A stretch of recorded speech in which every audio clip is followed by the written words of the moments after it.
Hi everyone. So in this video we're going to be discussing a few things relating to essentially taking whatever you might have for your assignment 3 project, like I'm showing right here, and taking that and turning that into something that can essentially be rendered and have a little bit of color added to it. So essentially that's what we're going to be talking about in this first part of the video. Now I will say, as a bit of a disclaimer, first off, what you have does not need to be anywhere near as complicated as what I have. I realize that I took a little bit of time to craft this. Obviously, everything, this is a little hairier, and some of these things were compiled from a few things. I'm more so using this for demonstration for those of you choosing to do the rendering in Rhino. So essentially what we're going to do here is I'm just going to take you through how to take materials, apply materials, so that we're not just getting a single grayscale colored render like we did for project 2. We're going to actually have something that shows a bit of different color. So here's essentially how we're going to get into it. Now, straight away, you're probably going to notice that if we want to be able to work with our materials, we should be able to know how to essentially conjure that up when we need it. So you'll notice that right now it's nowhere in sight. That's not a problem. All we're going to do is we're just going to type to get the materials tab open. Here's what we're going to do. We're going to go over to command, just like we've done in the past. We're going to type M-A-T-E-R, materials, I-A-L-S, and hit enter. And look what comes up. We'll just keep it up here for now, just because might be nice to be able to move that around a little bit while we work. And we're really going to be focusing on the perspective view for this one. Now, here's what we're going to do. We're going to create a material that we're going to use. We're going to navigate over to the plus sign right here, and we're going to see create new material pop up. That's great. That's exactly what we want. Left click.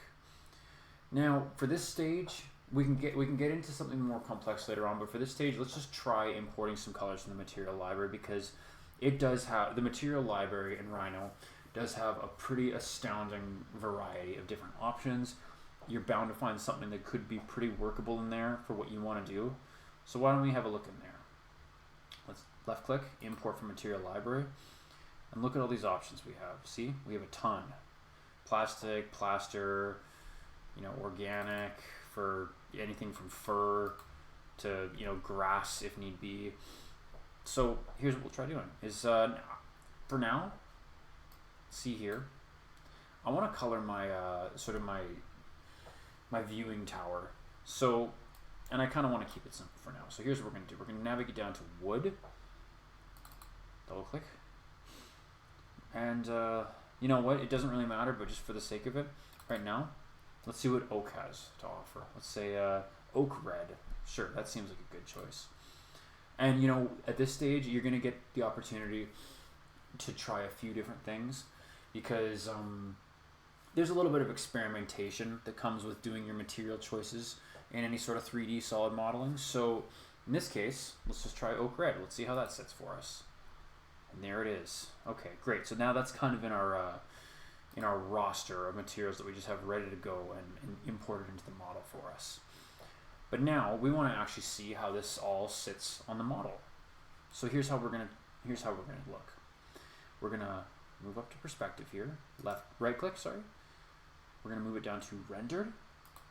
That's what we want. Okay, that's giving us a little more information about shadow and that sort of thing. And again, don't let any of the topographies kind of spook you. It doesn't need to be that complicated. This is just from some past work I did, purely just for demonstration. Now, the way I would like everyone to give this a try, I would like everyone to try what I call the drag and drop method of applying materials. And essentially that entails moving over to whatever material we have here. So it's oak red. We're going to left click and hold. And then we're just, with it still held down, look at that, it says assign. It knows, I'm still holding my left cursor down, that we want to assign it to essentially this face that I've previously made here. Great. So now, as soon as I release the left cursor, oh, it's still very light. It's okay, that's gonna, oh, no, there it is. Now, it's a little bit simplified right now.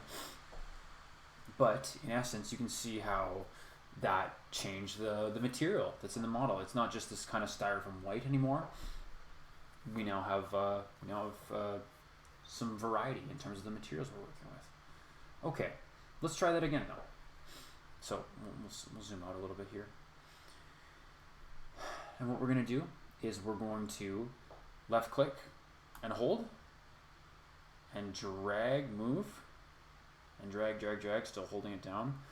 Once we've landed on the surface that we want to assign it to, then we're going to release that left click. Great. Now, because I would like to assign it one face at a time, because I find with something as specific as a rendering, it never hurts to be as choosy with your different faces as possible. So this is the way I like to do this. Again, left click, hold, drag, assign.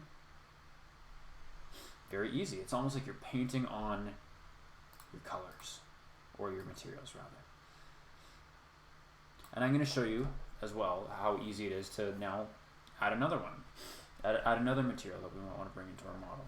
So really, this is almost just like a version of coloring in 3D when you think about it. It's actually kind of enjoyable, I think. So we like the oak color, let's say, of our viewing tower. Now let's say we want to add some color to some of the other features here. Or let's give the canopy a little bit of a different color. And again, this is all for demonstration. You'll be able to choose whatever colors, materials, that sort of thing that you like. But let's add a new one right now. So create new material. Yes, please. Left click. Import from material library. That sounds good. Left click again. We're going to scroll down. What looks good this time? How about, you know what, just for the sake of seeing how some different colors work, let's try metal this time. Polished, satin, textured. Let's try burnished, just to do something kind of interesting. Burnished aluminum, anodized aluminum. Let's try the one at the top. We're just having fun here anyway. Now, what do? Left click, we drag, and we're able to assign to, now I had that group as a poly surface, and this is also where it's nice to kind of have things grouped as surfaces, but look how easy it is now to just left click, drag, and assign. Great. He doesn't need to be here, sorry. Some parts of this are, like I say, from different another software, so again, hopefully none of this seems too spooky or too crazy. But right now, we're just having fun coloring whatever's on here. But now, it's time we saw how to actually render all this stuff. Because we need to be able to actually produce, our render is part of the deliverables for this project. So, very easy to do. A couple of these things we might have already discussed in previous videos. But we're gonna go through this right now anyway. So, we'll move this over. Yeah, that seems okay. Okay, now before we do anything, I'm gonna left click and I'm gonna orbit around a little bit. Here's what I'd like us to do. We're gonna really pay some attention to what we're doing with the lighting and the sun, because all that stuff is really important at this stage.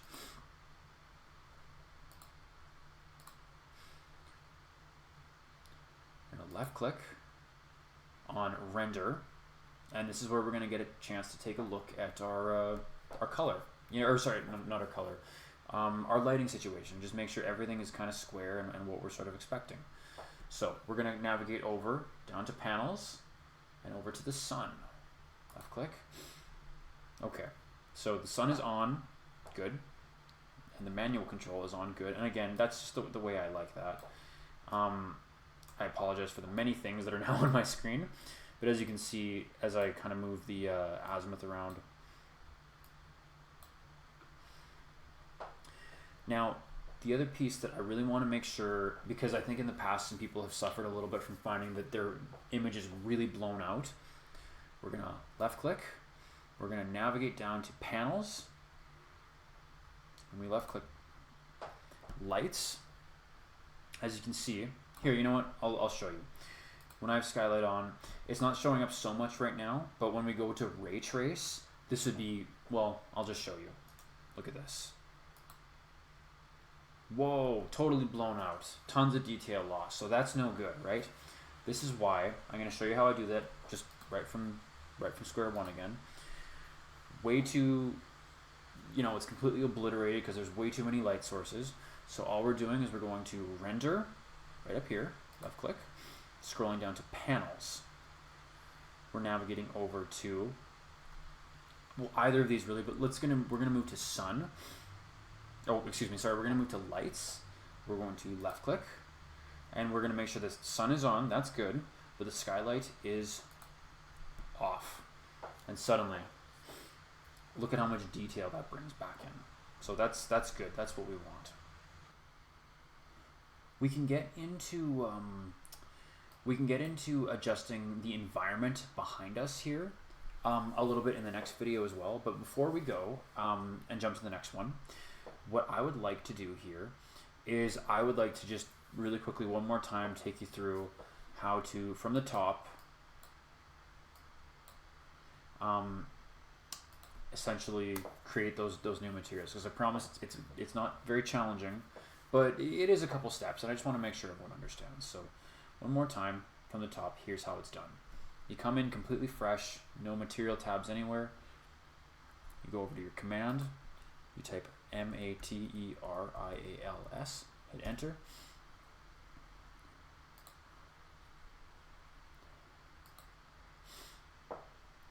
And when you want to essentially create a new material, you're going to move over to the little plus sign here, left click, import from the materials library. That works for us for now. Left click. We're going to navigate down to, okay, maybe this time we can color a little bit of earth. We see mulch, we see leather, we see grass. Let's get some grass in the mix.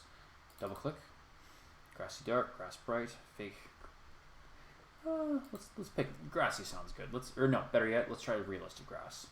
Let's see how that works out for us. We'll hit open. Hopefully it can open it for us. Great, there it is. And what are we going to do? We're going to paint this on. We're going to left click and hold the material we just created. We're going to drag it over. Oh, okay, we're assigning it to a big surface right now. That's okay. Great. So as you can see, that just changed a lot of different things, but we're just going to make sure that everything that we sort of wanted colored was colored. We're just going to drag and drop, and there we have. So as we can see, applying materials is pretty easy. If you kind of use the drag and drop method, it lets you really be as specific with different surfaces as you want, and I think in the scope of this project, that's probably not such a bad thing for this stage.